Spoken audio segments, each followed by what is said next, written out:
દાહોદ જિલ્લામાં વિકાસના નામે થઈ રહેલા જમીન સંપાદન અને પાયાની સુવિધાઓના પ્રશ્નોને લઈને આદિવાસી ખેડૂતોનો વિરોધ યથાવત। ગુરુ ગોવિંદ તાલુકાના વિસ્તારોમાં GIDC, Delhi Mumbai corridor highway, નવી રેલવે લાઇન, ડોમેસ્ટિક એરપોર્ટ અને દહેગામથી ઝાલોદ તાલુકાના ઠૂંઠી કંકાશિયા સુધીના 4 લેન હાઈવે જેવી 5 પરિયોજનાઓના કારણે જમીન લેવાતા સ્થાનિકોમાં ચિંતા પ્રવર્તી રહી છે। દિલ્હી મુંબઈ કોરિડોર યોજનામાં રોડ નિર્માણ બાદ છેલ્લા 5 વર્ષથી પીવાનું પાણી, નાળા, વીજળી, ખેતરોમાં પાણી ભરાવાની સમસ્યા, સ્મશાન જેવા પ્રશ્નો અંગે અનેક રજૂઆતો છતાં ઉકેલ ન આવતા ગુરુવારે દાહોદ જિલ્લાના કલેક્ટર કચેરી ખાતે વિશેષ બેઠક યોજાઈ। બેઠકમાં ગ્રામજનોએ પોતાની રજૂઆતો મૂકતા જિલ્લા કલેક્ટરે સંકલન અધિકારીઓને તાત્કાલિક કાર્યવાહી કરવા સૂચના આપી।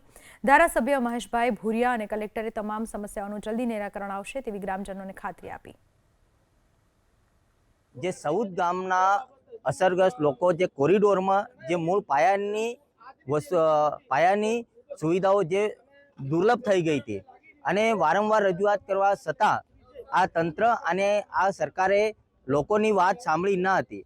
પણ અમારા તમામ આગેવાનો ખેડૂતોએ જ્યારે આંદોલન કરવાની વાત આવી ત્યારે આજે કલેક્ટરશ્રીએ અમને તમામ ખેડૂતો આગેવાનોને બોલાવ્યા અને કલેક્ટરશ્રી દ્વારા કહેવામાં આવ્યું કે આવનાર ટૂંક જ સમયમાં આ તમારી તમામ સુવિધાઓ અમે તમને સુપરત કરી આપીશું।